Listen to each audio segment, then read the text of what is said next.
Bonsoir. C'est désormais une évidence, la Terre se réchauffe et les changements climatiques vont au mieux remodeler notre planète, au pire conduire à sa perte. Pour 1 ou 2 degrés de plus, notre planète, déjà surchauffée par les émissions de gaz à effet de serre, risque de s'embraser. Désormais, les scientifiques, les politiques et même les militaires, généralement plus prudents, le reconnaissent, les changements climatiques menacent la paix mondiale. Changement climatique, menace pour la paix, c'est le titre de la théma de ce soir.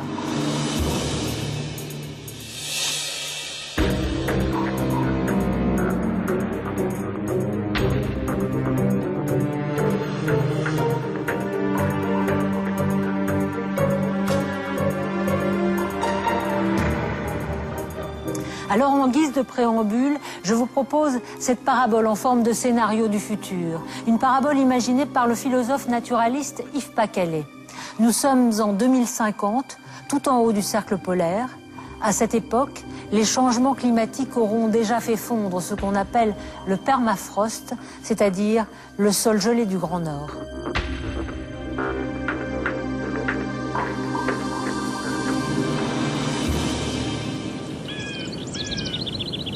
En moins d'un siècle, l'été s'est installé sur le pôle.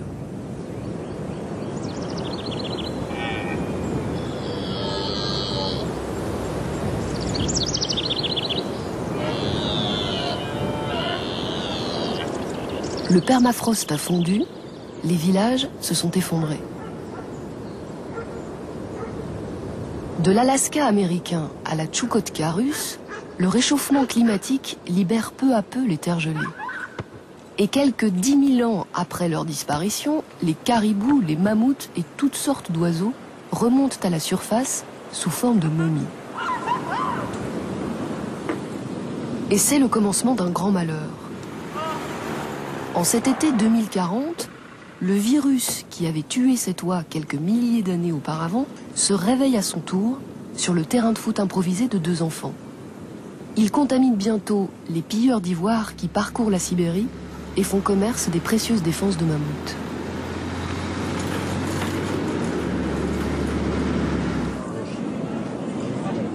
Le virus est offert en prime à toutes les transactions.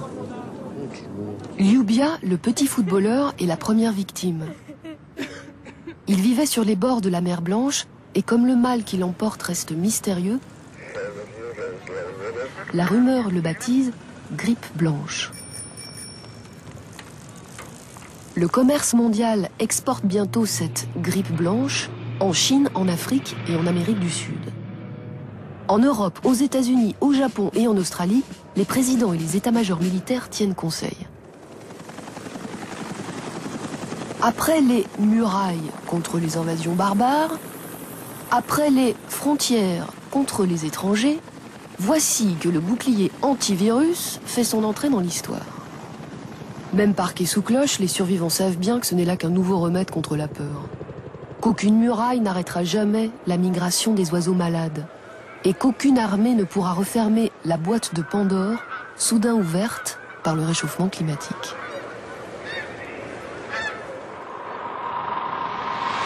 Des millions de morts, une vie sous cloche et sous surveillance militaire pour échapper à une grippe mondiale. Cette parabole d'Yves Paqualet nous alerte d'une manière bien sombre sur la guerre que la nature pourrait nous déclarer. Il ne s'agit pas pour autant de science-fiction, puisqu'on le sait, d'autres scénarios établis par une communauté scientifique maintenant unanime nous annoncent aussi, si nous ne faisons rien, des pandémies, des famines, des disparitions de territoires et l'effondrement de nos économies. Ces scénarios de prospective, nous allons les explorer ce soir. Au nord, nous allons le voir, ce sont d'abord nos conforts et nos économies qui vont souffrir. Au sud, ce sont des millions de gens qui devront fuir leur territoire, devenu invivable. Mais nous nous apercevrons bien vite que cette frontière nord-sud n'est plus uniquement géographique et qu'elle traverse désormais les pays développés comme les pays émergents. Un peu partout, ces changements vont aggraver les inégalités et la fracture sociale. Cette crise annoncée n'épargnera personne. Elle s'impose déjà comme un défi global à toute l'humanité. Tout le monde sait que les problèmes d'écologie, les problèmes de biosphère, je n'aime pas parler trop d'environnement parce qu'on n'a pas un décor autour de nous, on est dans le décor, on fait partie du décor. Si le décor se casse la figure, on se casse la figure avec. Eh bien, ces problèmes-là, maintenant, ils sont dans la tête de tout le monde. En tant qu'espèce humaine, de par l'air, l'eau, la nourriture, la terre, les minéraux, etc., nous avons imposé à notre planète une certaine charge. Quel que soit le niveau technologique atteint, la Terre ne pourra pas supporter plus de monde qu'elle n'en supporte déjà. Actuellement, nous ne pouvons pas en extraire encore plus de choses sans la détruire. La question qui se pose est de savoir maintenant à quel niveau d'endurance elle peut encore nous supporter.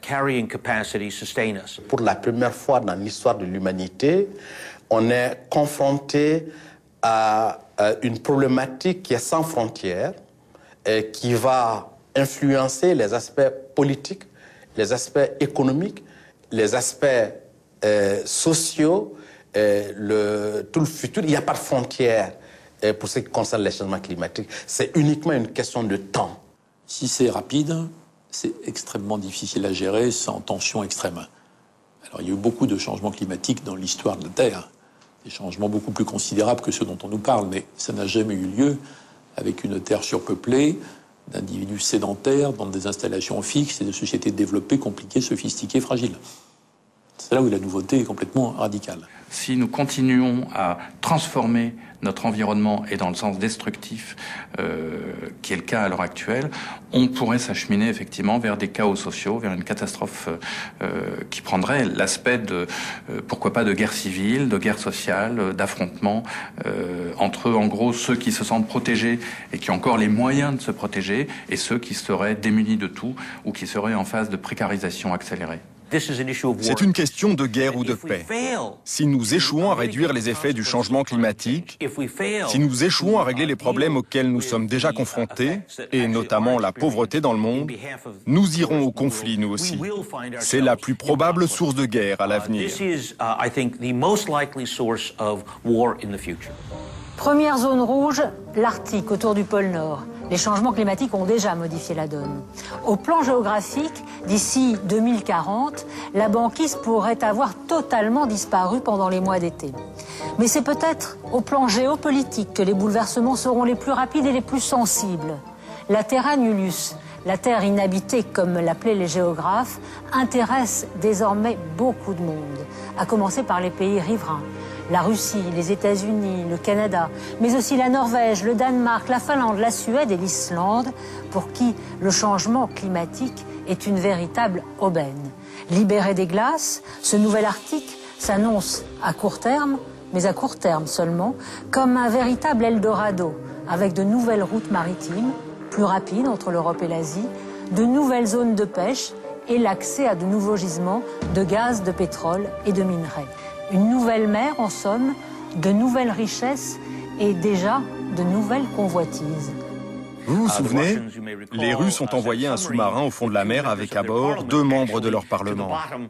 Ils ont planté un drapeau russe alors qu'ils étaient sous le pôle Nord, proclamant que tout le plateau continental s'étendant sur 2000 milles, de la Sibérie jusqu'au pôle Nord, leur appartenait. Le ministre canadien des Affaires étrangères a immédiatement rétorqué en disant « Nous ne sommes plus au XVe siècle.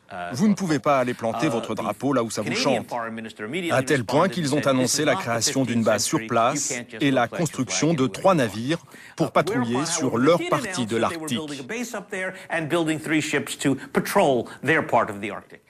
C'est un fait que l'Arctique, mais aussi l'Antarctique, fait l'objet de convoitises de plus en plus grandes, que, au demeurant, ça renvoie à tout le problème des voies maritimes, alors beaucoup plus l'Arctique que l'Antarctique cette fois-ci, et qu'il n'est pas du tout exclu qu'on voit se développer sur les mers porteuses, notamment dans le cas d'un accroissement des échanges commerciaux, des conflits, voire de nouvelles formes de piraterie, voire des conflits armés extrêmement violents dans ces territoires. Il apparaît clairement qu'en raison du réchauffement, dans un avenir proche, à 15 ou 20 ans, il n'y aura plus de glace dans l'Arctique à certaines périodes de l'année. Ce que l'on sait moins, c'est qu'il y a entre 20 et 25% des réserves encore non découvertes de pétrole et de gaz qui sont probablement sous cette glace. Et c'est ça le pactole qui intéresse tous les pays de l'Arctique. Il y a aussi des histoires de navigation dans l'Arctique, de circulation de bateaux, etc. Mais à la vérité, ce n'est pas ça la grande affaire, c'est mineur, parce que l'essentiel du trafic ne passe pas par cette voie-là aujourd'hui et ne passera pas par là de toute manière. Cela joue, mais ce n'est pas la vraie question. La vraie question, c'est le pétrole et le gaz.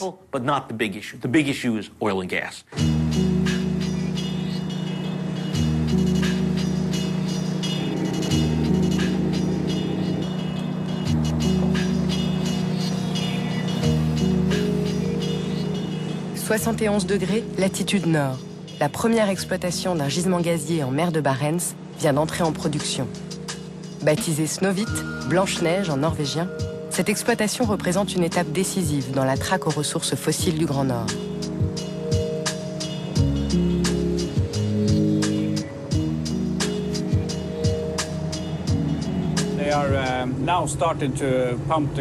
Ils commencent tout juste à extraire le gaz. S'il doit y avoir des conséquences, on n'en saura rien avant 2 ou 3 ans.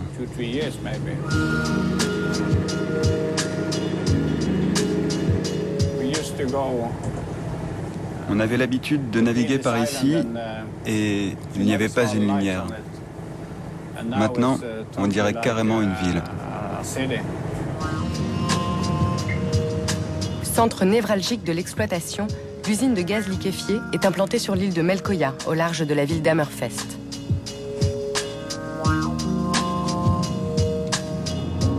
Près de 200 ingénieurs et ouvriers empruntent chaque jour ce tunnel spécialement construit sous la mer pour y accéder.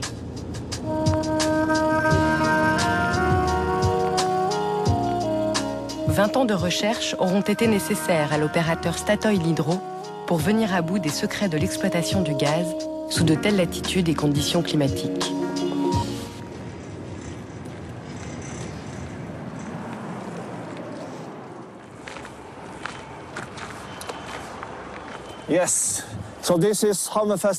Alors voilà, c'est l'usine de gaz liquéfié la plus au nord du monde et la première ici en Europe. Ici, nous refroidissons le gaz afin de le liquéfier. Les réserves se trouvent là-bas, dans la mer de Barents, à 140 km de cette côte. Nous le rapportons jusqu'ici via un pipeline sous-marin, sans aucun processus ni traitement offshore. Et il n'y a aucune plateforme là-bas. Tout l'équipement repose au fond de la mer.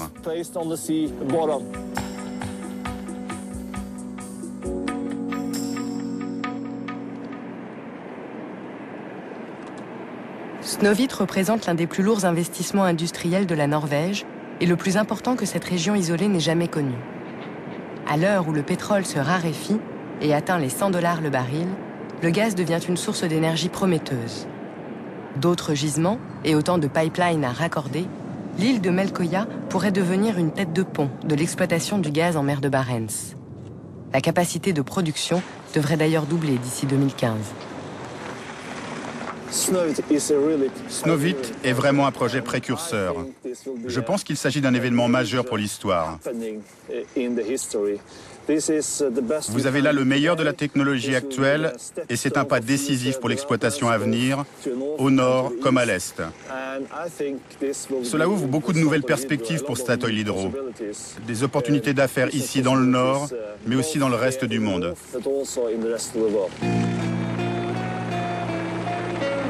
Ce projet gigantesque n'aurait jamais vu le jour sans le soutien logistique et financier d'autres compagnies européennes et américaines.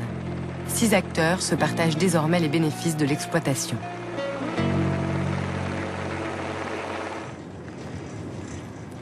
Les 9500 habitants d'Hammerfest ne sont pas peu fiers de leur usine rutilante.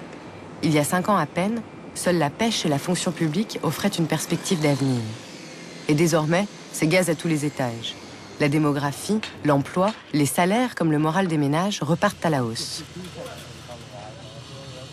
Trond Rismo est l'heureux adjoint au maire en charge du commerce et de l'industrie. Il supervise la construction des nouveaux logements et bâtiments publics. Nous n'avions pas beaucoup d'argent ici dans la ville d'Hammerfest. Je ne connais pas le budget exact, mais je crois que c'était environ 200 millions de couronnes norvégiennes. Et maintenant, c'est 5 à 600 millions. Alors oui, on dépense beaucoup d'argent. Tout le monde sourit, tout le monde repeint sa maison. Et il y a, je ne sais pas, c'est une nouvelle ville. Depuis les débuts du projet Snøhvit en 2002, il y a tout un tas de nouvelles opportunités ici à Hammerfest et dans le nord de la Norvège. Alors oui, nous allons garder le sourire pour très longtemps.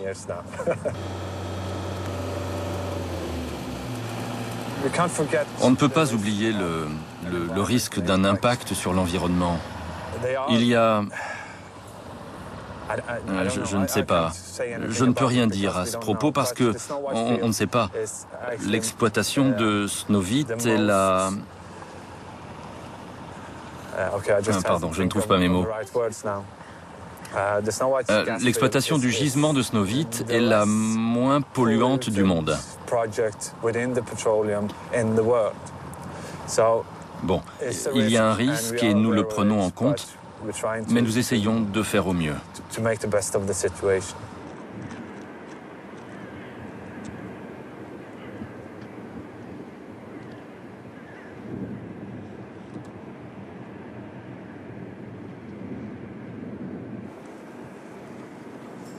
Entre l'euphorie provoquée par la pluie de pétrodollars et la protection de l'environnement, Hammerfest semble avoir choisi son camp. Dans cet optimisme ambiant, il est difficile de trouver une voix discordante. Malène, 18 ans, suppléante au conseil municipal, désespère devant cet enthousiasme béat. Ce qu'on peut remarquer maintenant, évidemment, c'est cette énorme flamme. Normalement, ici, la nuit est très sombre, mais désormais, il ne fait plus jamais noir. Il y a toujours cette lumière orange. C'est vraiment pas très joli. Et il y a aussi beaucoup de cendres qui tombent de la torche. On reçoit beaucoup de fumée. Les cendres pleuvent sur la ville, les voitures blanches deviennent pratiquement noires. Pour tout le monde ici, Snøhvit est une très bonne chose, mais il faut penser global. Bien sûr, ça peut être très positif pour la ville aujourd'hui et pour les 20 ans à venir. Mais avec les problèmes du réchauffement climatique, je ne pense pas du tout que ce soit une bonne idée. Nous devons penser au-delà de notre petite communauté. 50% des gaz à effet de serre produits par l'usine devraient être réinjectés dans le sous-sol marin. Mais pour l'heure, Statoil le reconnaît, au cours des 3 premiers mois de production, la torche a rejeté 1 million de tonnes de CO2 dans l'atmosphère, le quota prévu pour une année entière. Le nord de la Norvège, la mer du Nord, c'est plein de pétrole, de gaz. Ils ne vont pas le laisser là, ils veulent l'utiliser maintenant.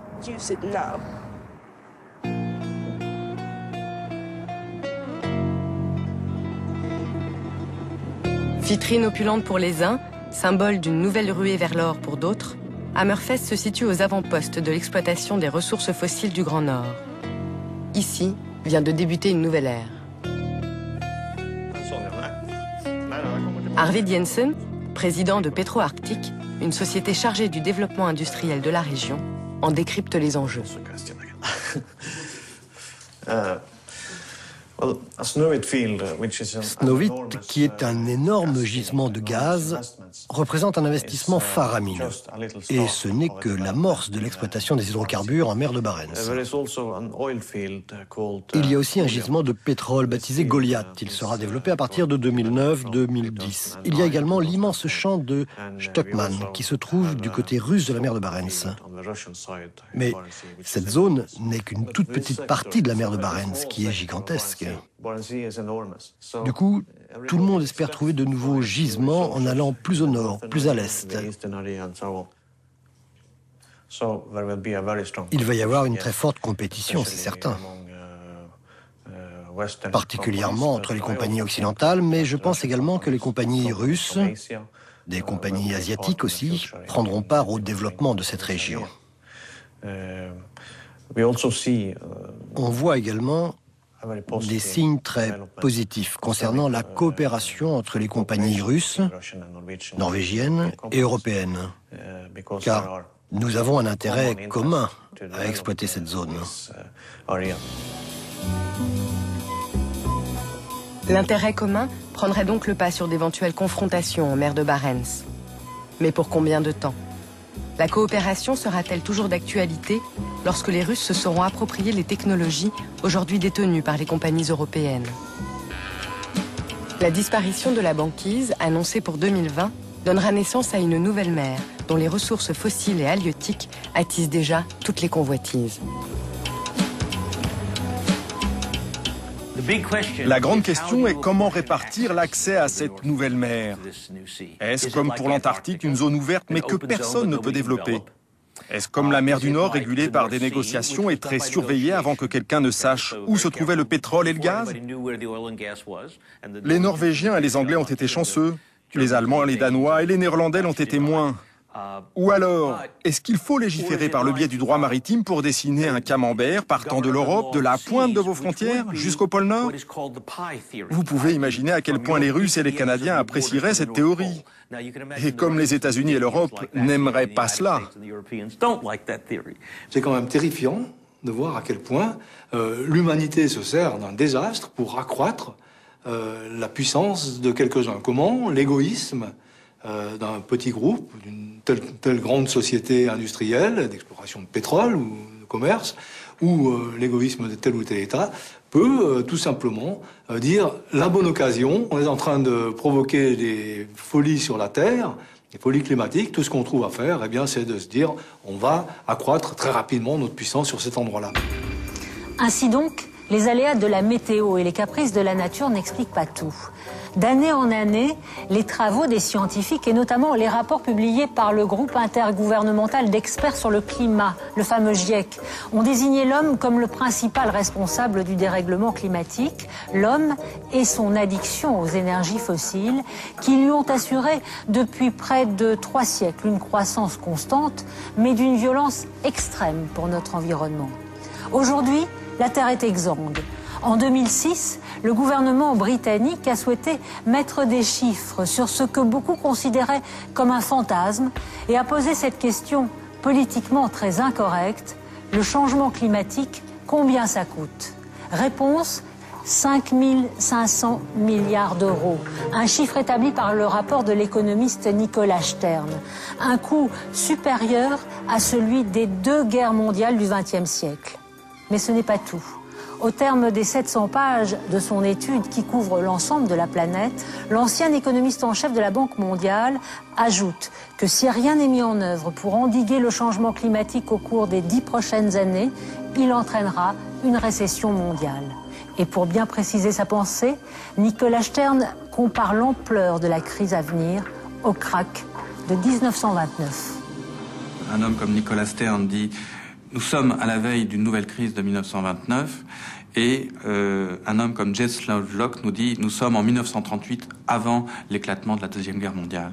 Je crois que ces expressions sont fortes et elles disent bien effectivement la situation dans laquelle nos sociétés et particulièrement les élites sont en ce moment. On continue à se dire, comme en 1938, à chanter presque « Tout va très bien, Madame la Marquise, il faut faire de la croissance, il faut continuer ». Eh bien non. On ne peut pas continuer parce que si on continue, on va vers une situation réellement ingérable. Au fur et à mesure des études, on se rend compte que, par exemple, dans le domaine de la production agricole, dans le domaine des ressources en eau, dans le domaine des catastrophes naturelles, dans le domaine de la santé, notamment les évolutions des pandémies, de tout le contexte biologique de la santé, le changement climatique va avoir des répercussions très importantes. On commence d'ailleurs en ces années 2007-2008 à avoir quelques exemples, avec la canicule en 2003, les tempêtes en 99, l'inondation en Angleterre ou en Europe centrale, les cyclones, Katrina, les incendies de forêt en Grèce, en Californie. On commence à voir que l'addition est extrêmement lourde et ces économistes-là, eux, calculent que le réchauffement climatique va nous coûter chaque année des points de croissance et de plus en plus. Donc l'illusion qu'on peut faire de la croissance est tout de suite mangée par le fait que cette croissance se traduit par des chaos climatiques qui, eux, vont manger cette illusion de croissance. Vous savez, notre département est passé en vigilance orange. Des orages violents sont attendus sur le département en deuxième partie de nuit. Des cumuls de 100 à 150 mm pourraient tomber, notamment sur le littoral et la plaine. Et ça veut dire que ça va tomber. Ça va ? Octobre 2007. Le département du Gard est passé ce matin en vigilance orange. Dans les locaux de la société Prédict, une filiale de Météo France, Alix Roumaniac et ses ingénieurs suivent en temps réel une perturbation menaçante. Ils évaluent le risque d'inondation auprès d'une trentaine de communes clientes. Donc là, ce que je te montre à l'écran, c'est l'activité de foudre en ce moment au large de l'Espagne, en fait. Elle a fait quelques victimes en Afrique du Nord et dans le sud de l'Espagne. Donc elle donne des intensités assez fortes. Il faut que les équipes soient prêtes un peu à réagir, mais voilà quoi. C'est-à-dire que moi, je les mets en préalerte. Voilà, au bout du fil, ces communes à risque se préparent à déclencher leur plan de sauvegarde, un dispositif de protection des personnes et des biens imposé par la loi depuis 4 ans. À l'heure où je parle, c'est un petit peu tôt pour leur dire exactement ce qui va être touché, mais on va suivre au fur et à mesure que cette perturbation arrive, dans le détail, qui vont être les gens touchés, et voilà. Et donc on prépare avec eux la nuit pour savoir, ils commencent à mettre leurs équipes en préparation, en astreinte. C'est sur ce type de carte que l'on va suivre après en temps réel les précipitations au kilomètre carré. Alors quand ça arrive sur une zone, Sommières par exemple, le Gard, et sur Sommières, on va dire, voilà quels sont les cours d'eau qui provoquent en fait des inondations à Sommières. Est-ce que c'est le Vidourle, est-ce que c'est le Rio de l'Égalade? On va voir la position des pluies au quart d'heure, et on sait qu'avec un niveau d'eau de 3 mètres à Vic, on va enclencher un plan à Sommières. Et dans ce plan, on sait quelles sont les passerelles à les fermer, les parkings à évacuer, le camping à mettre en sécurité, l'ancienne piscine, le CES, etc. Sommières est une des communes du Gard régulièrement inondée, un des premiers clients de la société Prédict qui a développé ce service l'an passé. Depuis le déclenchement de l'alerte la veille, la perturbation annoncée s'est essoufflée. Mais Guy Daniel, le maire adjoint chargé des inondations, assure encore la permanence. Bon, alors, il y a toujours un tout petit risque d'orage durant la soirée, là. Mais a priori, on est vraiment sur une sortie, donc nous, de toute façon, on reste derrière. C'est bien, mais donc en principe, on va sortir de l'alerte. À Sommières, la moindre dépression peut être synonyme de danger. Seul un plan d'évacuation protège les habitants en cas d'inondation. Dès qu'il commence à pleuvoir à partir de septembre, on ne dort pas bien. Et on réagit. Et bien sûr, quand il y a une alerte orange, pour nous, c'est un peu le déclic. Ça nous permet de dire, maintenant, le téléphone portable, il quitte plus la poche, il est autour de la table de nuit. Et s'il y a quelque chose, on sait que devant, je dis derrière, non, devant, il y a quelqu'un qui travaille un peu pour nous. C'est bien.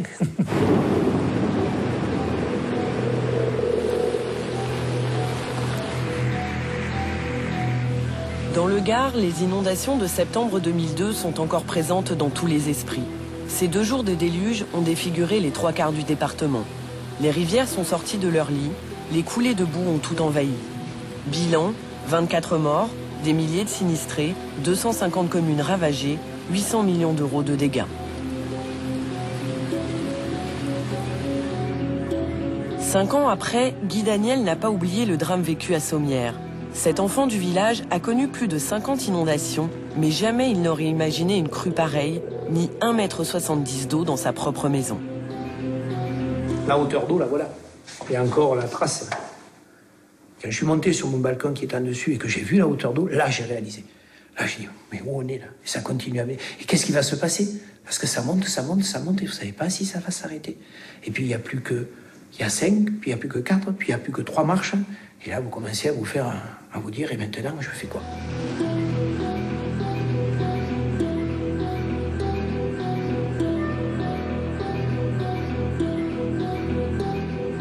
Vous avez une odeur de l'inondation, ça sent la boue, le pétrole, le mazout, et cette saleté, tout ça. Et ça, c'est l'ambiance. Une ambiance quand même très oppressante, parce qu'on ne sait jamais quand est-ce que ça s'arrête. Oui, c'est oppressant, oui. Et on a encore des bruits, moi j'ai des bruits dans la tête, et l'odeur, je l'ai dans le nez. Dans le département, plus de 7000 habitations ont été inondées, mais aussi beaucoup de routes éventrées, des commerces et des usines fermées. Au total, 3000 entreprises sinistrées. À Aramon, un des villages martyrs de septembre 2002, Thierry Escudier emploie 45 personnes. son entreprise d'emballage se croyait à l'abri des inondations, mais la digue qui protégeait le village a lâché. Il y a eu 4 mètres d'eau sur tout le site de l'entreprise, comme sur le reste d'une partie du village, quoi. Donc toutes les machines ont été inondées, les bureaux ont aussi été inondés puisqu'il y avait 1 mètre à l'étage des bureaux. Et donc il a fallu mettre toutes les machines à la ferraille. Tout ça s'est renversé.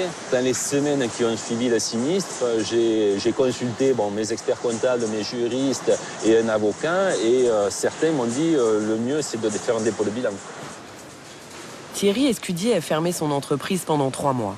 Le temps nécessaire pour réparer les 7 millions d'euros de dégâts. Les assurances en ont remboursé une partie, mais quelques mois plus tard, elles ont résilié leur contrat. Quand j'avais tout reconstruit, est arrivé les assurances qui m'ont dit « stop, on ne vous assure plus ». Malheureusement, bien sûr, le coût, ceux qui ont repris le dossier, entre guillemets, l'ont fait avec une grosse augmentation.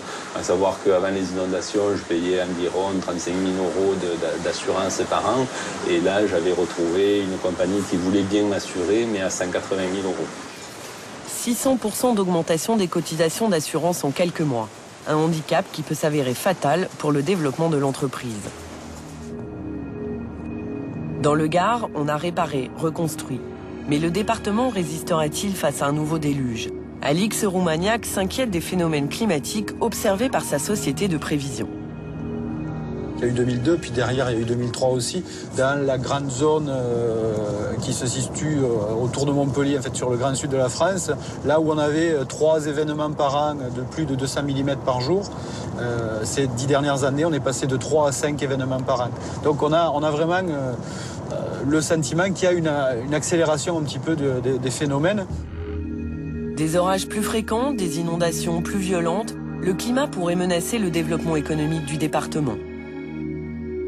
À Laudun-l'Ardoise, une commune très fortement exposée au risque inondation, Patrice Pratt, le maire, prend la menace climatique au sérieux. On peut aller à une crise économique, d'abord parce que, au-delà de l'arrêt des productions et de tout ce que ça peut engendrer au niveau interne pour chacune des entreprises, il y a aussi le volet délocalisation. Imaginez une commune comme Laudun-l'Ardoise qui doit sa prospérité économique depuis 50 ans à ce volet industriel. Si demain il y a des départs d'entreprises parce qu'elles se jugent insuffisamment préservées du risque d'inondation, ça peut créer une crise profonde pour la commune, mais pour le territoire. Après les inondations de 2003, cette société américaine a menacé de quitter la zone industrielle. Pour préserver les emplois, Patrice Pratt a su convaincre l'État de financer la protection du site. Pour l'avenir, il aménage une nouvelle zone d'activité sur les hauteurs du village. 110 hectares non inondables pour 2000 emplois. Coût des travaux d'aménagement hydraulique, 2 millions d'euros, à la charge de la commune. Depuis les inondations de septembre 2002 et décembre 2003, il a fallu tout repenser en termes d'aménagement du territoire. Il a fallu qu'on identifie d'autres zones qui potentiellement pouvaient accueillir des entreprises. Selon l'ambition qu'on veut tout simplement mettre en œuvre pour protéger les zones habitées et le tissu industriel, ça nécessite évidemment des moyens colossaux. Et là, évidemment, la collectivité doit faire des choix. Elle doit encore une fois hiérarchiser ses priorités. Et pour nous, en tout cas, depuis 2 ans et demi, c'est une priorité. Et forcément, elle est coûteuse. Plus exposé que d'autres départements, le Gard préfigure ainsi les surcoûts que les dérèglements du climat pourraient imposer à nos économies. Les inondations, les sécheresses, les incendies feraient alors leur entrée dans les bilans annuels des entreprises. L'assurance, c'est un mécanisme évidemment central pour notre économie moderne, mais ça veut dire qu'on donne un prix au futur. Et le raisonnement d'aujourd'hui, c'est que le prix du futur, c'était pas cher, parce que le futur, au fond, on se débrouillerait mieux, on saurait mieux faire, les technologies seraient plus performantes, et tout ce qui se passe dans le futur coûte beaucoup moins cher puisqu'on est plus riche. Si on commence à dire le risque s'accroît, il y a plus de risques dans le futur, alors on ne peut pas compter là-dessus. Et alors pour des personnes éventuellement privées, ça n'a pas beaucoup d'importance. Pour des décideurs politiques, ça en a encore évidemment moins parce que leur durée de vie est pas si longue. Mais pour des grands secteurs comme l'énergie, le ciment, l'acier, 20 ans, 30 ans, ça compte. Et donc se dire ça va être beaucoup plus cher dans l'avenir de produire parce qu'on doit intégrer ce risque climatique sous toutes ses formes, alors ça commence à pouvoir rentrer dans le raisonnement économique et dans le raisonnement stratégique. Et on tombe sur cette évaluation qui est centrale aujourd'hui dans la perception du risque climatique et la manière dont on va y répondre. C'est évidemment le prix que l'on met, le coût auquel on évalue ce risque. Moi, je ne sais pas combien ça coûtera. Et je dirais que d'une certaine manière, ça n'a pas beaucoup d'importance parce que, pour prendre un exemple caricatural, si les ours polaires ou les baleines bleues ou 1 million de personnes au Bangladesh ou ailleurs meurent, ça n'a pas de sens de donner un prix. Mais nous, là, enfin moi en tout cas, je ne pense pas seulement à l'économie. Je pense à la façon dont les sociétés vont vivre. Et ça n'a pas de prix. Est-ce qu'elles vont être libres ou despotiques? Est-ce que les gens vont mourir? Est-ce qu'il y a des enfants qui vont pas avoir de faim? Ou est-ce qu'on va avoir des instituteurs dans les écoles plutôt que des Mercedes climatisés? Est-ce qu'on va avoir des villes où il y a un lien social, où il y a un rassemblement, où il y a un brassage social? Ou est-ce qu'on va avoir des villes avec des riches enfermés dans des ghettos avec des miradors et des gardes privés armés de mitraillettes et puis des bidonvilles? Et c'est pas une question de coût, c'est une question de politique.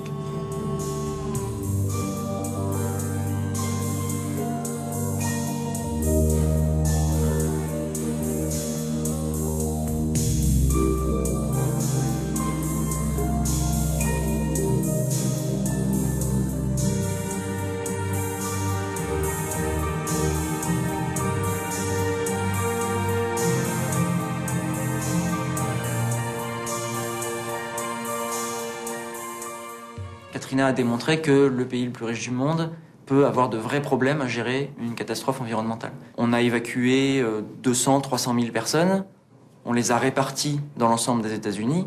Si on regarde où en sont ces gens-là maintenant, en général ils sont au chômage, en général ils ont des problèmes psychologiques parce que, en plus du choc, ils ont perdu tous leurs repères sociaux, tout leur réseau, à la fois leur réseau économique de vie, mais aussi leur réseau d'amis et de famille. Et on a des gens qui, 2 ans plus tard, sont très très loin de s'être remis. Et les conséquences sociales pour ces gens-là sont très très importantes. Et on parle du pays le plus riche de la planète et d'un nombre de migrants finalement assez restreint, quelques centaines de milliers. Ce qui pouvait apparaître comme une catastrophe naturelle d'origine environnementale s'est transformé en catastrophe sociale.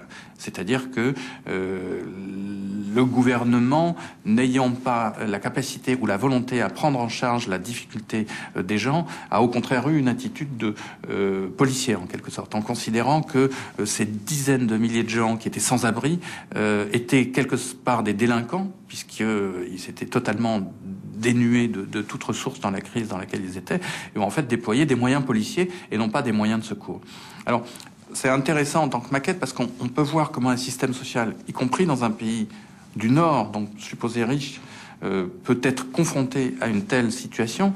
Et ça nous dit aussi à quel point la façon dont notre organisation sociale et politique se prépare à tel ou tel événement en change complètement la donnée. Les gens ont compris que ce n'était sans doute pas une conséquence directe du changement climatique, mais que c'était sûrement à ça que ressemblerait l'avenir. Et c'est ça la vérité. Ce sont des indicateurs importants. Nous aurons des ouragans de plus en plus violents comme Katrina, et ils affecteront des grandes villes. Imaginez que cet ouragan soit tombé sur Miami. Eh bien, il le fera, cela va arriver. Nous savons que ça va arriver. Il touchera Houston, nous savons qu'il le fera, et il touchera d'autres villes de la côte atlantique. Il tombera sur New York. Imaginez un méga ouragan sur New York, avec une faible élévation du niveau de la mer. Ce pourrait être une véritable catastrophe. Si on y réfléchit bien, la majeure partie des gens vivent au bord de l'eau, non? Aux États-Unis, près de 80% de la population vit à moins de 100 km de la mer. En Europe, les gens vivent au bord de l'eau, que ce soit au bord de rivières, de lacs ou d'océans. Alors si ce qui nous attend, ce sont des ouragans de plus en plus violents, à un niveau des eaux qui ne cesse de monter, eh bien, les régions côtières de cette planète sont particulièrement vulnérables. Nous avons vu Katrina à la Nouvelle-Orléans comme un exemple extrême, mais finalement pas si inhabituel qu'on peut le croire. Pensez à toutes ces villes indiennes le long des côtes ou encore les villes côtières chinoises. Et on pourrait continuer comme ça pour toutes ces grandes cités du monde. En quelques décennies, les changements climatiques vont totalement recomposer notre géographie, déplacer les zones industrielles et agricoles et modifier la répartition des populations. Et si les terres gelées de Sibérie ou de Patagonie sont appelées à devenir les plaines céréalières de demain, sous d'autres latitudes, la pression sur les ressources ne fera que s'accentuer. Dans l'hémisphère sud, l'érosion des sols, la salinisation des terres, la pollution des nappes phréatiques vont aggraver les pénuries alimentaires et le manque d'eau, à un moment donné où la Terre atteindra les limites de sa capacité d'accueil. En 2050, nous serons 9 milliards d'êtres humains, contre 6 milliards et demi aujourd'hui. 9 milliards à devoir se partager ce qui sera devenu la denrée la plus rare, l'eau potable, une ressource si précieuse qu'on l'a déjà renommée l'or bleu. On arrive à se dire qu'on ne voit pas où cette eau, indispensable à la vie, peut être prise en 2040 ou en 2050. Il n'y en a tout simplement pas assez. Il n'y en a pas assez dans le Nil, il n'y en a pas assez dans le Yangtze, il n'y en a pas assez dans le Mississippi, ni même dans l'Amazone, ni même dans les fleuves européens. Cette eau qui est à la base de la vie, qui conditionne l'agriculture, l'existence humaine, l'industrie, les transports, cette eau devient partout insuffisante. Avec le changement climatique, de plus en plus insuffisante, avec l'augmentation de la population et de la consommation, de plus en plus insuffisante. Au bout du compte, c'est quoi? C'est la guerre. En Asie, nous voyons que les principaux fleuves descendent des monts tibétains. Vous savez, l'Indus, le Brahmapoutre, le Gange, le Mékong, le fleuve jaune, le Yangtze. Tous proviennent de la même source. Imaginez qu'ils soient frappés d'une méga sécheresse. Une sécheresse qui durerait 10 ans. C'est déjà arrivé. Ils ne seraient pas tous complètement asséchés, mais leur niveau baisserait de manière dramatique. Plusieurs d'entre eux servent à fournir de l'énergie. Et cette source d'énergie se tarirait d'une manière extrêmement importante. Les fleuves sont aussi utilisés pour l'irrigation, pour les villes, pour l'industrie. C'est une chose quand les fleuves restent à l'intérieur d'un même pays, Chine ou Pakistan. Mais pensez au Mékong qui traverse 6 pays. Imaginez ce qui se passerait s'ils se battaient tous pour accéder à cette eau. Le Cambodge, le Vietnam, le Laos et la Chine luttant tous pour l'accès au Mékong. Je crois que dans cette histoire de la guerre de l'eau, on verra ce qui se passe. Il y a à la fois beaucoup de points de conflit potentiels et ça fonctionne un peu comme la terreur nucléaire. Il y a quelque chose comme c'est un effet de menace et on essaie de trouver une solution de partage toujours. Parce que, encore une fois, là, il s'agit de questions de survie immédiate. Et on sait qu'il faut, d'une certaine manière, que la guerre est une chose très sérieuse. Donc là-dessus, il ne faut pas la laisser s'étendre à cette question de l'eau. Il y a plus de crainte de guerre de l'eau du côté des spécialistes de la sécurité que du côté des spécialistes de l'eau. Parce qu'on a tout simplement observé ces modes de régulation autour de l'eau. Mais il est clair que la pénurie va faire peser la menace sur tout le monde.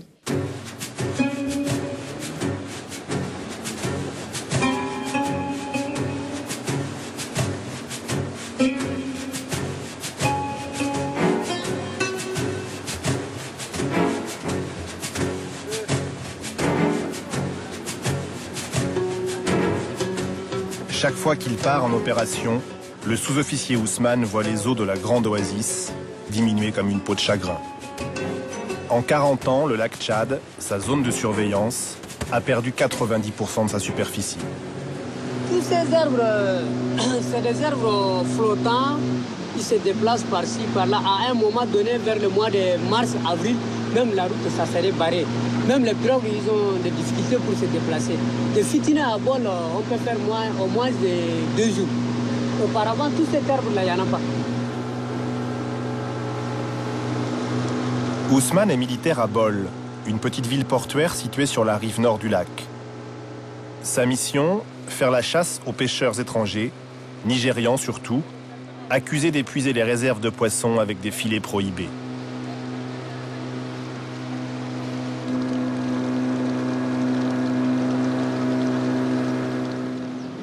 Sous l'effet de la sécheresse et de l'avancée du désert qui grignote chaque jour un peu plus les eaux du lac, de nouveaux territoires apparaissent. Des îles se forment, tour à tour investies ou abandonnées par les pêcheurs au gré de la baisse des eaux.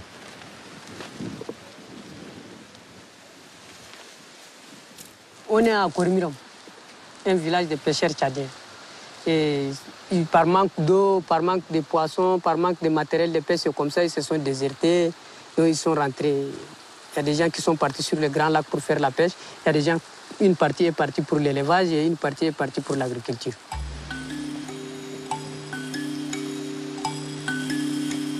Moins d'eau, moins de poissons, plus d'hommes. Tous les ingrédients de conflit possibles sont en place. Un cocktail explosif qui pourrait transformer l'oasis d'hier en véritable bombe à retardement.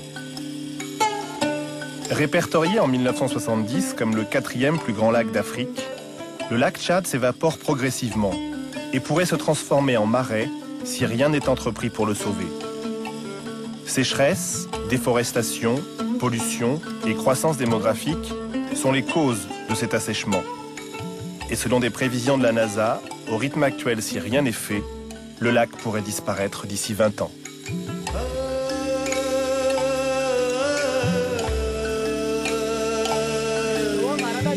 Moussa, comme beaucoup d'autres pêcheurs, a choisi de poser ses filets et sa pirogue au milieu du Grand Lac, sur l'île de Fitiné. Cette île est sortie des eaux il y a 20 ans.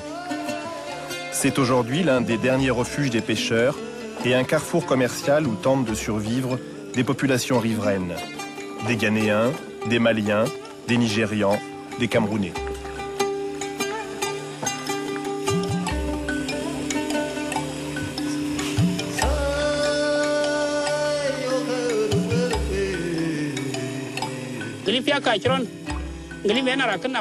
Ça fait 30 ans que je suis pêcheur. Je suis arrivé ici, sur l'île de Fitiné, il y a 16 ans. Avant, j'étais à Kika, un autre village. On s'est regroupés ici à cause de la baisse des eaux. La pêche est de plus en plus dure. Il y a de moins en moins de poissons et j'en attrape à peine assez pour nourrir ma famille. Avant, on pouvait compter plus de 300 espèces de poissons, alors qu'aujourd'hui, il n'en reste qu'une trentaine.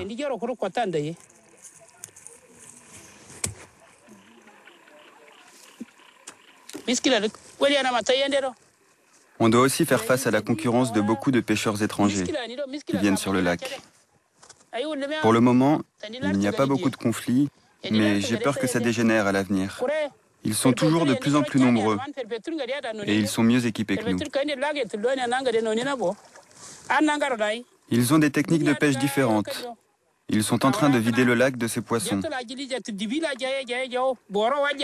Le lac, c'est notre seule richesse. Et nous, on ne peut rien dire. C'est au gouvernement d'agir.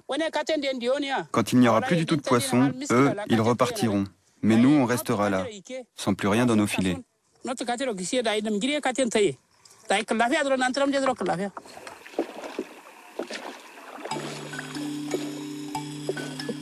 Rester et survivre, ou partir et s'adapter. La raréfaction de l'eau et du poisson a contraint beaucoup d'anciens pêcheurs à vendre la pirogue et se reconvertir dans l'agriculture. Pour les encourager, le gouvernement tchadien a lui-même volontairement asséché certains bras du lac pour les transformer en polders et en zones de maraîchage. Mais aujourd'hui, la baisse des eaux est telle que les paysans ne parviennent plus à irriguer et les pieds de mil ou de maïs crèvent sur place.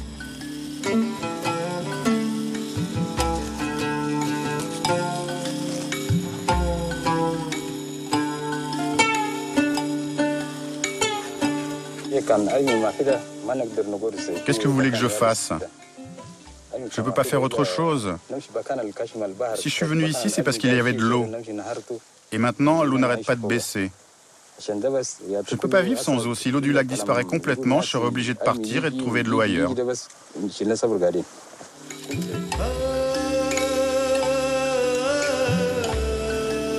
Situé à la lisière sud du Sahara, entre le Cameroun, le Tchad, le Niger et le Nigeria, le lac nourrit plus de 20 millions de personnes.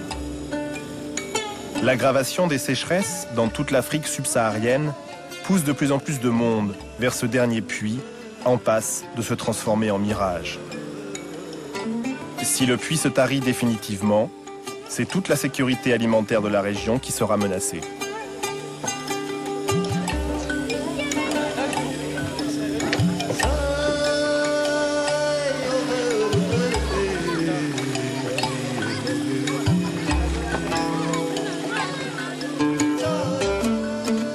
La baisse des eaux a aussi un impact sur le plan sanitaire. Les maladies comme le choléra, le paludisme, la dysenterie sont en recrudescence. L'an dernier, sur l'île de Fitiné, 9 personnes sont mortes du choléra. Un premier symptôme du mal qui menace désormais les populations du lac et qui pourrait s'étendre à tout le Sahel.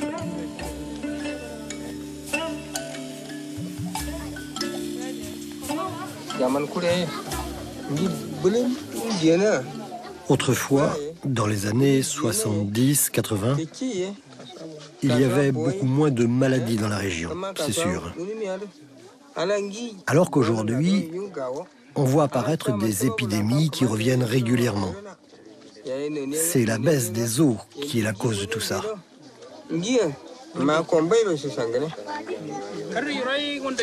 Quand on regarde l'eau du lac aujourd'hui, à certains endroits, elle est noire, ou rouge, ou bleue. Avant, elle était toujours bleue. L'un de nos soucis concerne aussi le bétail, et plus particulièrement le bœuf courri. C'est une espèce spécifique à la région du lac. Mais aujourd'hui, le bœuf courri est en voie de disparition. Les pâturages ne sont plus sains et quand les bœufs boivent l'eau du lac, ils tombent malades.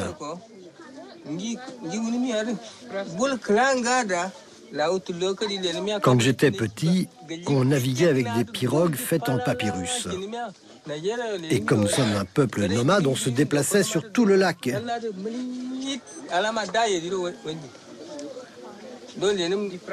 Aujourd'hui, quand je regarde ces photos, ça me fait mal. Si le lac disparaît, on n'aura pas d'autre choix que de rester ici. On n'a nulle part où aller. C'est ici qu'on vit et c'est ici qu'on mourra.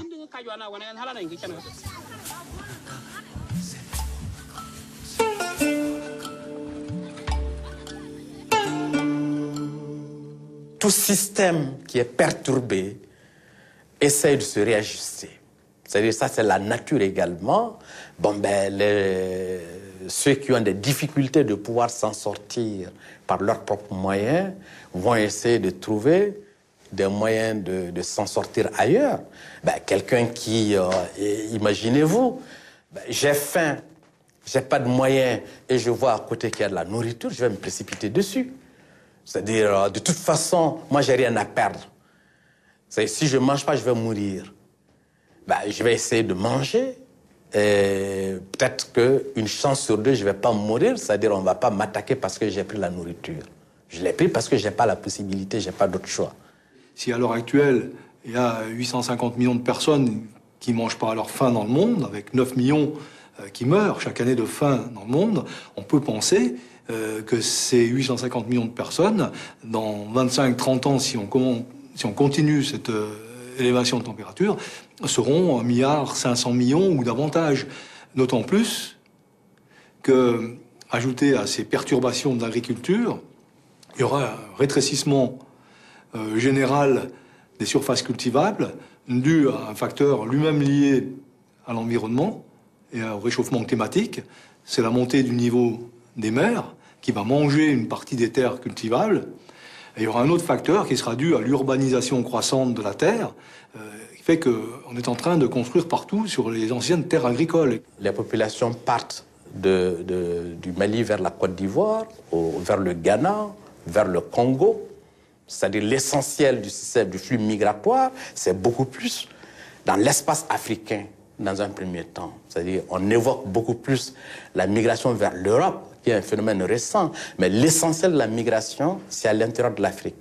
Ces migrations, leur amplification déstabilise l'ensemble des structures sociales et déstabilise également les milieux urbains. On dira couramment, le Sud risque d'aller vers le Nord. La population d'Amérique latine sera tentée d'émigrer vers les pays d'Amérique du Nord. Les populations du Bangladesh iront en Inde, les populations d'Afrique seront tentées de venir en Europe, et on agite ça un peu comme un épouvantail. Il y a sans doute une part de vrai dans ce scénario. Mais Deux remarques s'imposent. La première, c'est que quand on évoque ces scénarios comme si c'était demain, 2050, 2100, dans très longtemps. C'est pas demain, c'est aujourd'hui.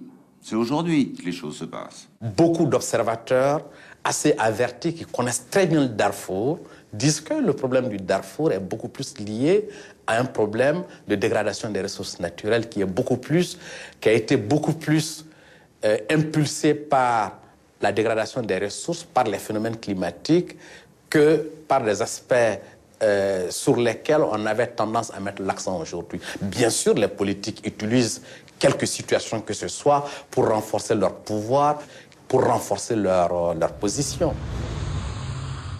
La dégradation de l'environnement n'est évidemment pas la seule cause, on vient de l'entendre, de la guerre qui sévit au Darfour. L'explosion démographique, la concurrence entre les différentes ethnies pour l'accès aux terres cultivables, les convoitises internationales sur les gisements de pétrole et d'uranium déstabilisaient déjà la région.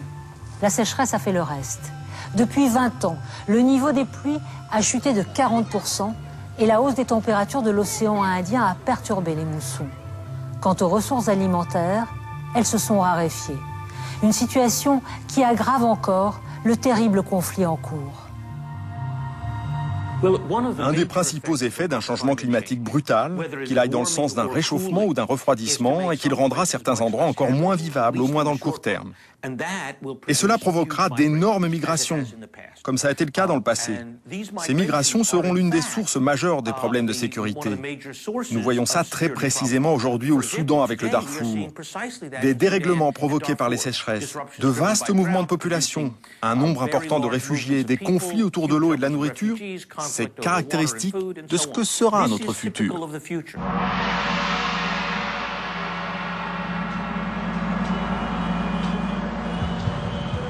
Avec quelques 150 millions d'habitants entassés sur un territoire grand comme le quart de la France, le Bangladesh connaît la plus forte densité de population au monde. Dhaka, la capitale, est passée de 7 à 15 millions d'habitants en moins de 10 ans. Mais la poussée démographique n'est pas seule responsable. Les moussons de plus en plus violentes, les inondations, les cyclones qui dévastent les côtes, chassent des millions de désespérés vers les villes. Ces migrants climatiques que personne n'ose nommer s'amassent dans les bidonvilles.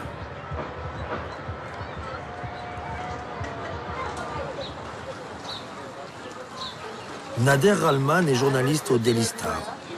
Son enquête le conduit chez Hussein Hakan, l'ancien paysan. Depuis 5 ans déjà, Hussein et sa famille ont quitté leur campagne inondée et vivent dans ce logement insalubre d'à peine 10 mètres carrés.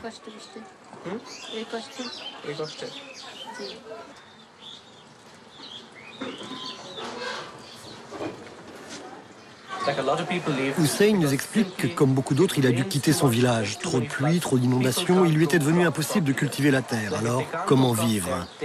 C'est un mouvement sans fin. Les gens quittent leur village et se réfugient à Dhaka. Beaucoup d'entre eux deviennent conducteurs de rickshaws, les tricycles. Enfin, ils font tous les petits boulots. Il nous dit aussi que presque tous les gens de son village vivent maintenant ici, dans ce bidonville. Ils ont tous quitté leur maison à cause du climat.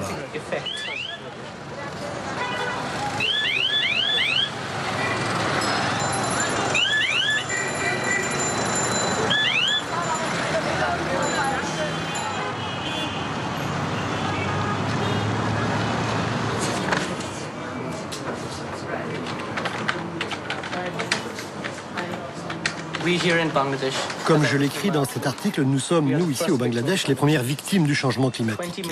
On prévoit près de 20 millions de victimes du changement climatique causé par l'activité humaine. Vous êtes les premiers responsables de ce dérèglement. Alors, êtes-vous prêts à les recevoir, à les nourrir, à les vêtir? Si vous ne le faites pas, nous, au Bangladesh, nous sommes dans l'impossibilité de nous occuper de ces malheureux. Et vous êtes les coupables. Jeudi 15 novembre 2007. Les antennes du pays diffusent la terrible nouvelle. Un nouveau cyclone baptisé Sidr, l'œil, a frappé le sud côtier du Bangladesh. Le premier bilan officiel annonce 3113 victimes. Mais dans un pays qui ne connaît pas l'état civil, il est difficile de comptabiliser les vivants et presque impossible de compter les morts.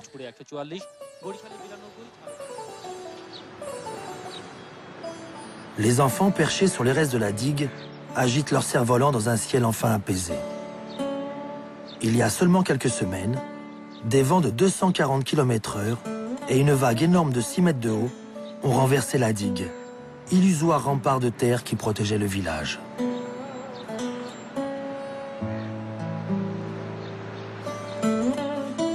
Les maisons en pisé, en bambou, en bois, au toit de tôle ou de chaume ont été balayées. Le bétail noyé et les bateaux jetés et brisés loin à l'intérieur des terres.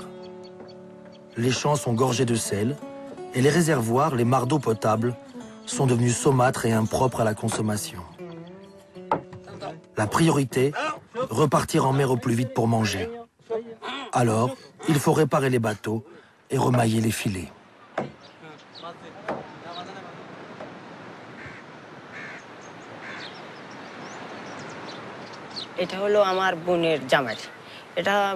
Voilà, c'était notre bateau, le bateau de la famille. Il a été brisé lors de la tempête et les vagues l'ont emporté loin à l'intérieur des terres. Venez, suivez-moi. Ici se trouvait notre maison familiale. Le vent l'a emporté et renversé de l'autre côté de la digue.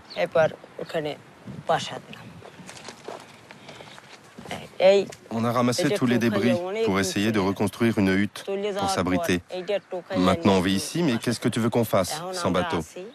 On n'a plus rien pour travailler, pour pêcher. Qu'est-ce qu'on peut faire pour survivre, pour manger?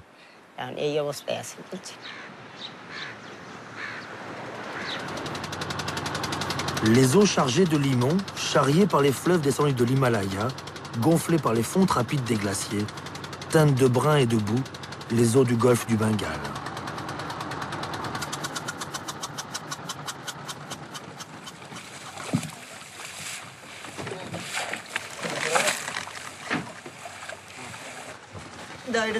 Alevins, larves de crevettes et quelques poissons, le maigre butin de l'équipage. La mer exploitée par des milliers de pêcheurs n'a plus grand-chose à leur offrir. Bien sûr, notre travail est pénible. Il nous faut rester plusieurs jours en mer. Mais je n'ai pas le choix. Je dois nourrir ma famille.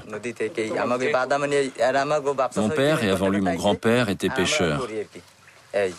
Alors j'ai moi aussi pris la mer. Que faire d'autre? Depuis le cyclone et toute cette mer en colère, les poissons nous ont quittés. Mais je n'ai vraiment pas le choix. Il me faut chaque jour aller en mer et partir de plus en plus loin pour attraper quelques poissons.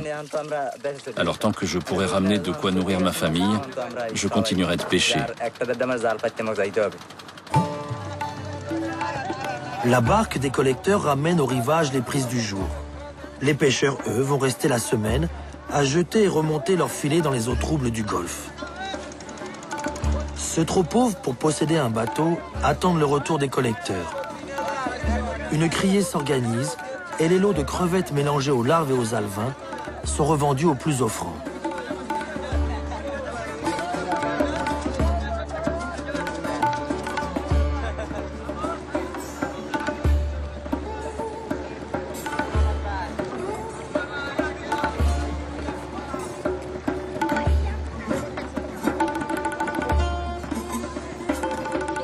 Toute la famille est réunie pour le tri. Les enfants ont déserté l'école, toutes les mains sont nécessaires. Les plus belles crevettes sont vendues au marché voisin. Les alevins et les larves, une fois séchés, partiront pour nourrir les fermes d'aquaculture. Ici, une famille survit avec moins de 100 takas, 1 € quotidien. Après le cyclone, nous avons reçu de l'aide. Le gouvernement nous a donné un peu d'argent pour reconstruire notre maison. Mais j'ai préféré garder cet argent pour survivre. Et j'investis, j'achète ces crevettes et je les revends. Le peu d'argent que je gagne avec mon commerce nous permet tout juste de manger. Plus tard, peut-être, je reconstruirai ma maison. Pour abriter sa famille, Hanif Khan a dressé une tente sommaire. Un assemblage de bâches et de bambous, les débris oubliés par la vague. Oussaman, leur fils, dort. Il ne reverra jamais ses 2 sœurs. Il est le seul de la fratrie à avoir survécu au cyclone. J'appelais Allah dans la nuit car mon enfant avait glissé de mes bras. Je l'entendais pleurer et m'appeler, mais je n'arrivais pas à le voir. Une autre vague m'a renversée, puis j'ai aperçu près de moi comme un coussin, et je l'ai pris dans mes bras. Là, j'ai vu que c'était mon fils. Il avait le ventre tout gonflé. Il avait avalé beaucoup d'eau. Allah avait ramené mon fils dans mes bras. Mais Allah n'a pu ou voulu tous les sauver. Presque toutes les femmes du village pleurent un ou plusieurs enfants. Elles n'avaient tout simplement pas assez de bras pour les retenir. On pensait les tempêtes œuvre de Dieu ou de la nature. Aujourd'hui, on les dit œuvre de l'homme. Choydiou Islam, le pêcheur, ne connaît pas le coupable. Réchauffement climatique, colère des dieux, peu lui importe. Il doit fermer sa valise pour partir. Depuis la tempête, je ne peux plus travailler. J'ai tout perdu. Mon bateau, mes filets, tout est parti. J'ai une famille à nourrir, une maison à reconstruire, des enfants à éduquer, alors je n'ai pas le choix. Je dois partir pour la ville, à Chittagong. On dit que là-bas, on peut trouver du travail, et je suis prêt à prendre n'importe quel travail. Dernière promenade pour Choydiou avec les siens. Il a remis 2000 takas à son épouse, près de 20 €, une fortune. De quoi nourrir pendant quelques semaines sa fille et ses 2 fils.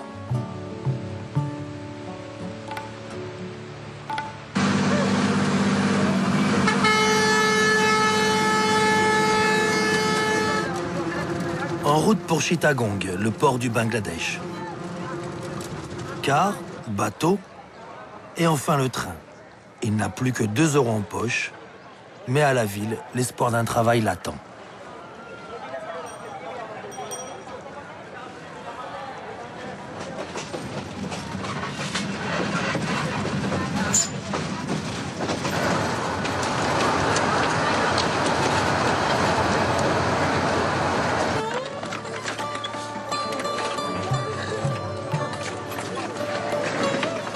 Dans les faubourgs, Choydiou Islam a rejoint la communauté des déshérités. Il est invité à se joindre à eux pour quelques nuits. Ils sont 6 à partager une chambre et un seul lit. La solidarité des migrants.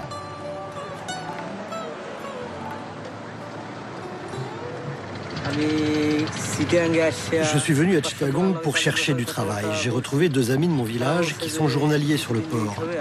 Mais il n'y avait rien pour moi. Ils m'ont promis de me rappeler d'ici quelques jours.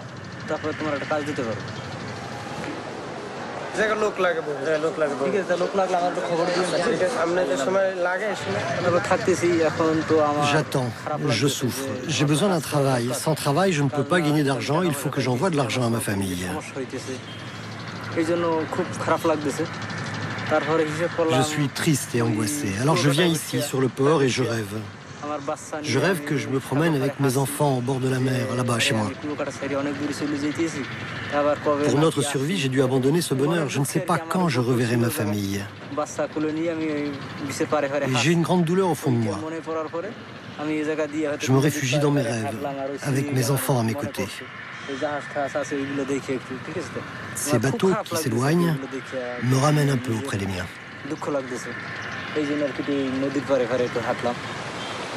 Choydiou Islam travaille aujourd'hui au port de Chittagong. Mais demain, il lui faudra peut-être fuir plus loin encore les colères de la mer. Here comes the sun, little darling. Here comes the sun. I say it's all right. It's all right.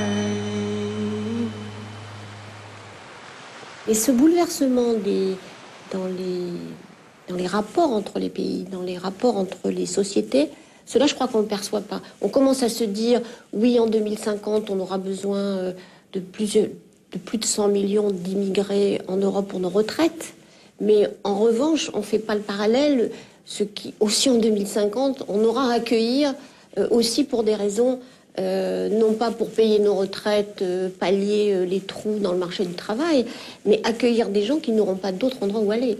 Et ça ne sera pas forcément les mêmes, c'est pas l'immigration choisie, c'est pas forcément ceux dont on aura besoin, les informaticiens, les infirmières, mais ça sera tout simplement des gens qui peuvent plus vivre dans leur pays, dans leur zone, dans les zones agricoles. Et ça ne fait pas partie de notre futur.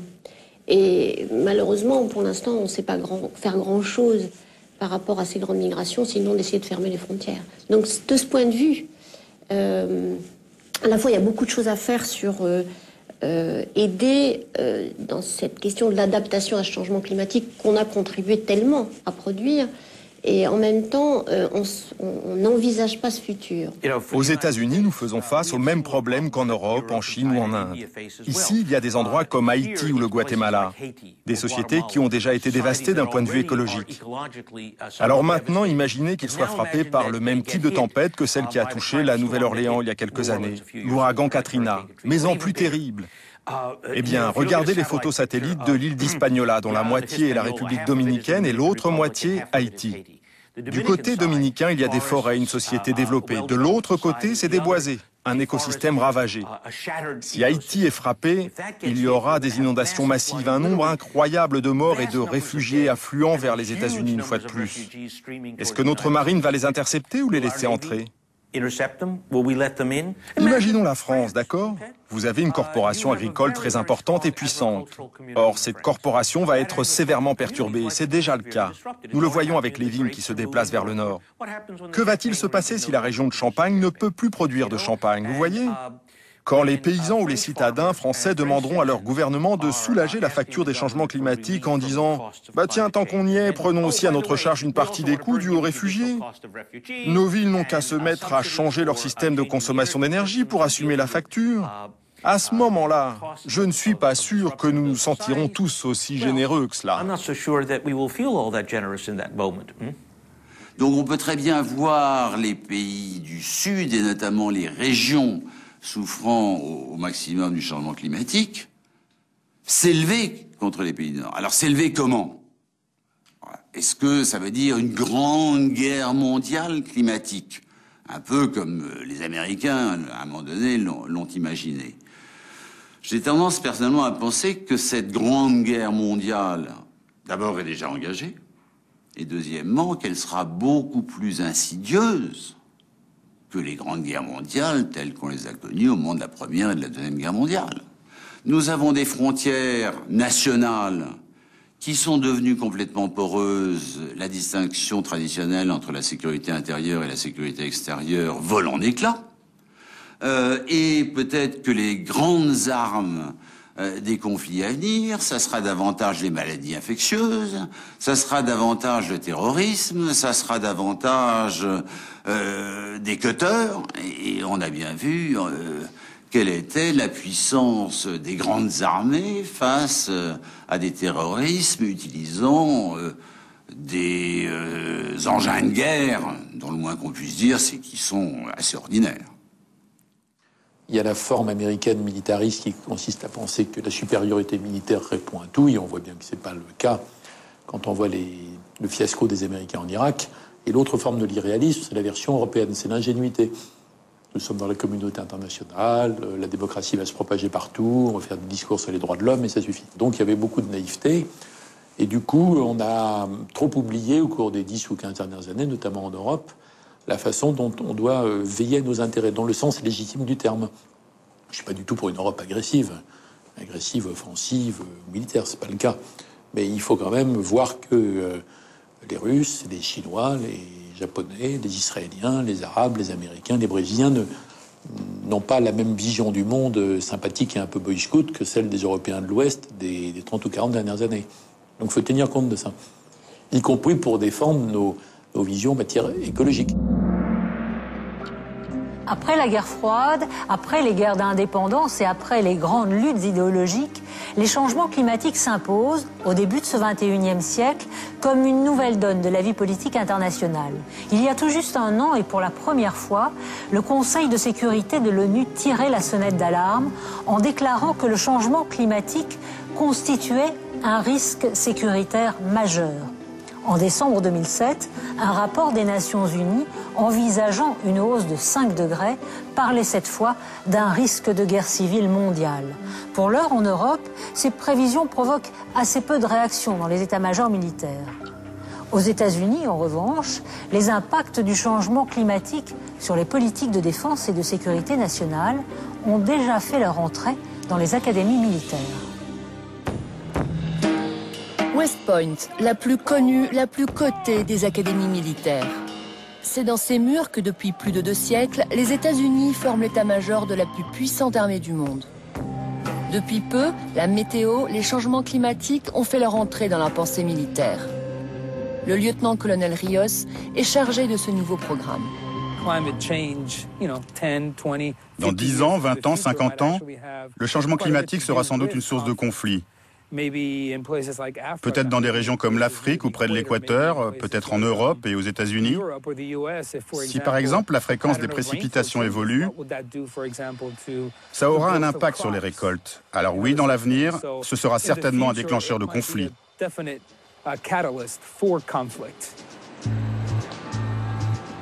Devancer la crise, empêcher que les foyers de tension ne s'embrasent, définir les nouvelles missions de l'armée. À West Point, lieutenants et colonels enseignants préparent les cadets aux conséquences à venir des changements climatiques.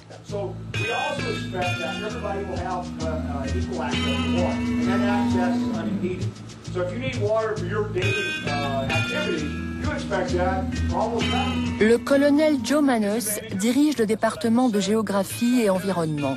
Son cours traite des enjeux de la raréfaction de l'eau douce.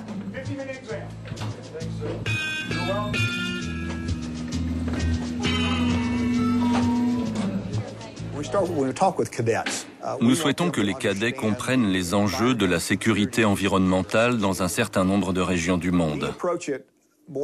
On s'intéresse tout particulièrement aux conséquences. Quels sont les problèmes que nous pourrions y rencontrer?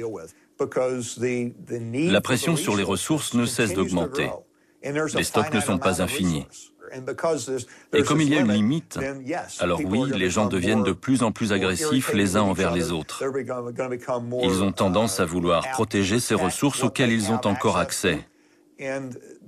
On observe déjà un certain nombre de régions où la situation se crispe. Ce n'est certainement qu'un début.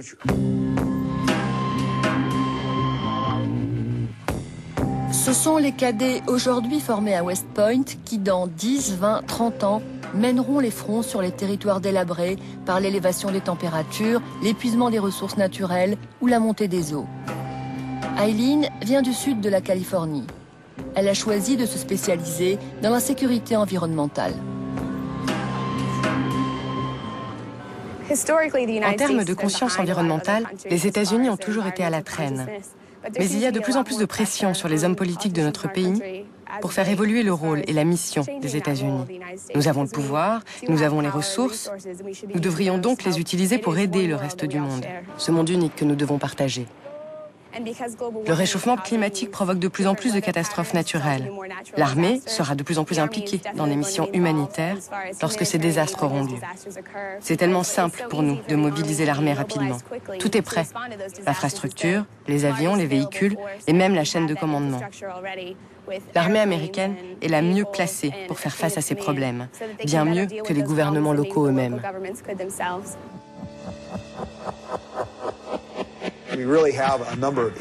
Nous avons beaucoup de travail devant nous. Promouvoir la stabilité dans le monde est l'une de nos principales priorités. Cela fait partie de notre stratégie nationale de défense. Nous nous engageons dans un certain nombre de régions afin de lutter contre les terroristes qui pourraient y installer des camps d'entraînement. L'instabilité régionale leur permettrait d'agir en toute impunité. Nous devons absolument éviter cela. C'est pourquoi nous, les États-Unis, mais aussi beaucoup d'autres pays, essayons de soutenir un environnement dans lequel les gens pourront s'épanouir. La possible déstabilisation des pays en développement fait désormais partie de la pensée stratégique. Et à West Point, on s'interroge déjà sur l'adaptation nécessaire des armées. Notre armée va devenir de plus en plus technologique. De nombreuses recherches sont effectuées pour améliorer notre fonctionnement, notre équipement. Lorsque tout cela sera au point, nous pourrons avoir des unités de combat plus petites qu'aujourd'hui.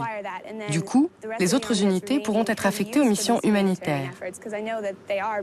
Nos ingénieurs, nos unités médicales pourront ainsi venir en aide aux pays qui en ont besoin, pour creuser des puits, construire des infrastructures, développer le réseau sanitaire, etc. Donc oui, j'imagine une armée du futur beaucoup plus dévouée aux missions humanitaires.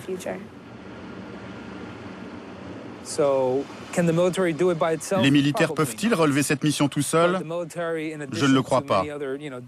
Mais les militaires, associés à différentes agences du secteur civil, aux universitaires, tous ensemble, nous tentons de faire changer les choses de façon positive.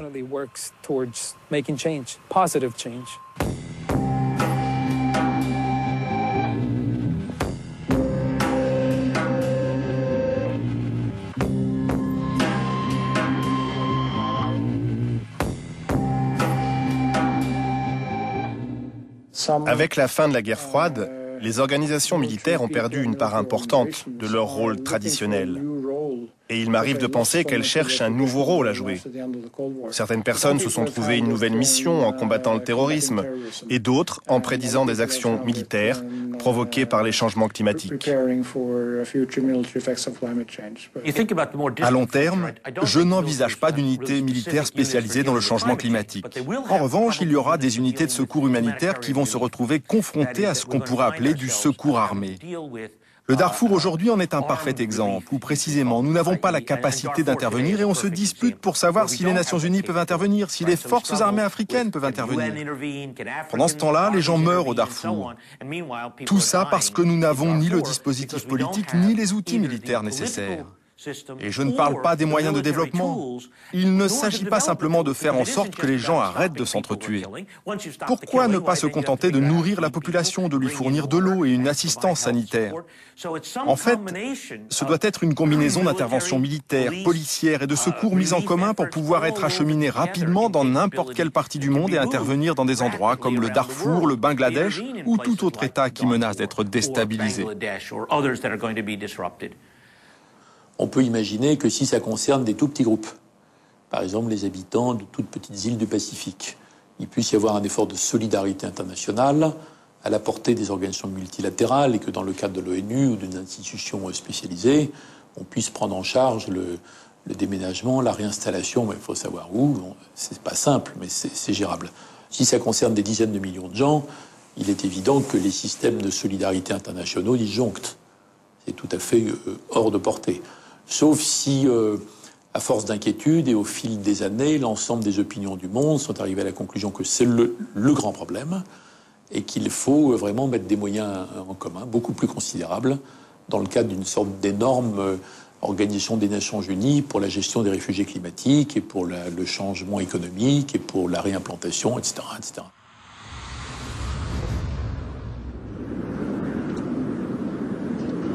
Ils ont pris la mer sans attendre. Des ferries, des navires de croisière, toute une armada improvisée depuis l'Inde voisine, la Malaisie et l'Indonésie pour porter secours aux naufragés du golfe du Bengale.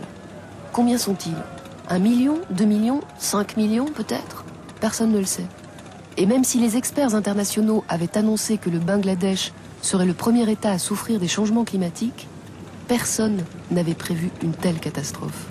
Une telle conjonction de dérèglement de la nature.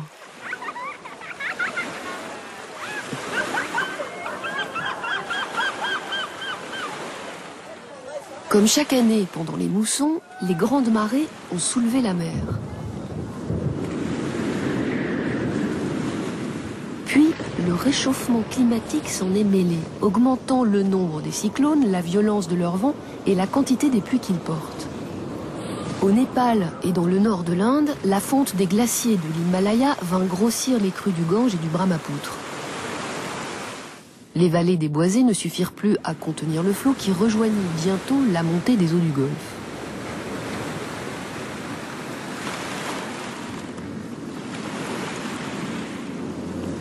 La moitié du Bangladesh est noyée. Privés de maisons, de territoires, de terres à cultiver, les Bangladais se précipitent vers les frontières de l'Inde et de la Birmanie. Mais quand ils arrivent par millions, les réfugiés, même climatiques, passe vite pour des envahisseurs. Alors,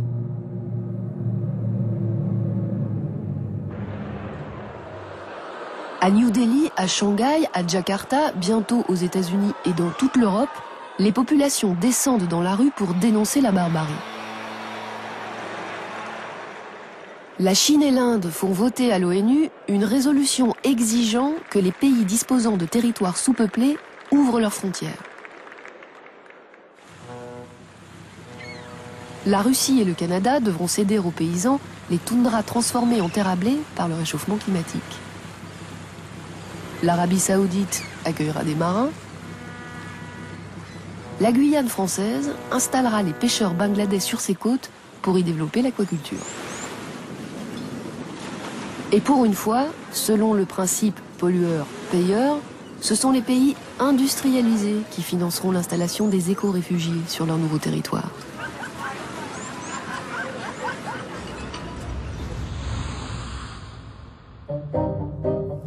Des réfugiés bangladais accueillis sur les côtes de Guyane, des paysans indiens déplacés en Sibérie, un scénario où on vient de le voir dont l'issue reste à écrire. Quoi qu'il en soit, et selon les estimations de l'ONU, d'ici 2050, les changements climatiques pourraient chasser de chez eux 150 millions de personnes. Réfugiés, migrants, apatrides, on sait maintenant d'où ils partiront, mais personne n'ose encore imaginer où ils iront, ni avec quel statut. Ainsi, pour 2 ou 3 degrés de plus, cet exode climatique, la plus grande migration que l'humanité n'ait jamais connue, risque de bousculer et les frontières et les nationalités. Crise globale, solution globale, et solution globale, c'est coopération globale. Parce que si on va dans l'idée crise globale, solution partielle, c'est la solution de la concurrence et de la compétition. Et donc là, de la guerre ou du conflit en tout cas. Il faudra bien qu'on partage.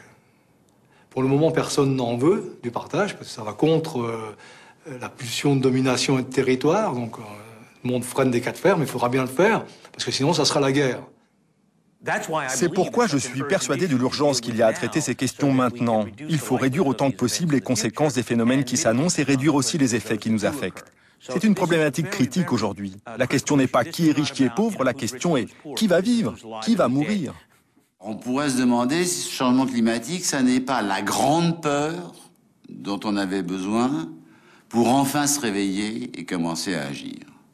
Autrement dit, qu'est-ce qui fait que les hommes, les États, les communautés d'États se mettent en mouvement? Est-ce que c'est simplement le désir de paix?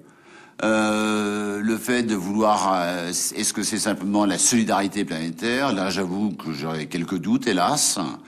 En revanche, le fait que nous ayons le sentiment que nous sommes tous confrontés à une même catastrophe, peut-être imminente, fait que vraiment on a besoin de se serrer les coudes et d'agir. C'est ce que j'aimerais espérer. Le fait de se trouver confronté à un problème commun devrait permettre d'unir le monde.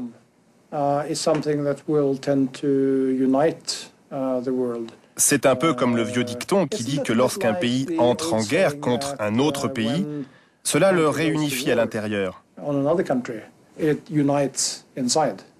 Là, nous n'entrons pas en guerre contre un autre pays ou une autre planète, mais nous faisons face à un problème global, important pour chacun d'entre nous.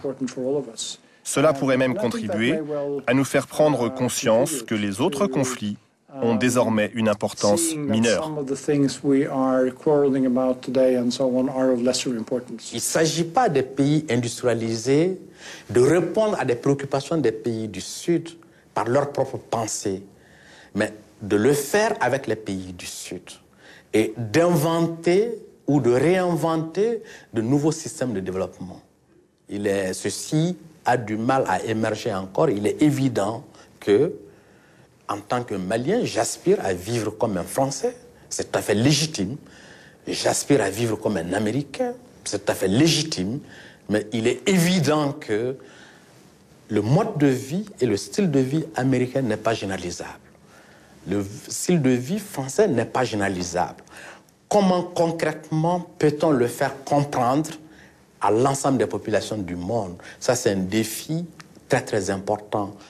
En matière d'écologie. En matière d'écologie, climat, pesticides, biodiversité, forêt, etc. On est tous dans le même bateau. Et s'il y a un domaine dans lequel je crois qu'on peut refonder, ou fonder vraiment une sorte d'humanisme global, des principes généraux, un peu ce qui était l'ambition de la Charte des Nations Unies adoptée à San Francisco en 1945, mais en fait rédigée par trois juristes américains ou européens. Bon. Si on veut vraiment refonder ça d'une façon véritablement universelle, je crois que le terrain de l'écologie est un vrai terrain. Parce que la menace est là, elle concerne tout le monde, peu importe le passé, on est un peu à égalité devant les menaces à venir. Pour être honnête, nous ne savons pas. Mais si nous ne faisons rien, nous savons que le pire arrivera. Donc, nous devons essayer. La crise annoncée n'est pas pour autant fatale. Plus que jamais, l'utopie du partage est nécessaire. Le nerf de la paix se trouve dans la mise en place d'une politique internationale de réduction des émissions de gaz à effet de serre et peut-être même dans la redéfinition de la croissance et du développement. En 2012, le protocole succédant à celui de Kyoto pourrait jeter les bases de cette révolution culturelle et nous faire, pourquoi pas, admettre l'idée que nous sommes tous solidaires, puisque de toute façon, nous n'avons pas de planète de rechange. Voilà, c'est la fin de cette théma. Merci de l'avoir suivi. N'oubliez pas que notre site internet arte.tv est à portée de clic pour toute autre information sur les menaces que font peser sur notre planète ces changements climatiques. Restez avec nous sur Arte pour la suite de nos programmes. À bientôt. Bonsoir. Merci.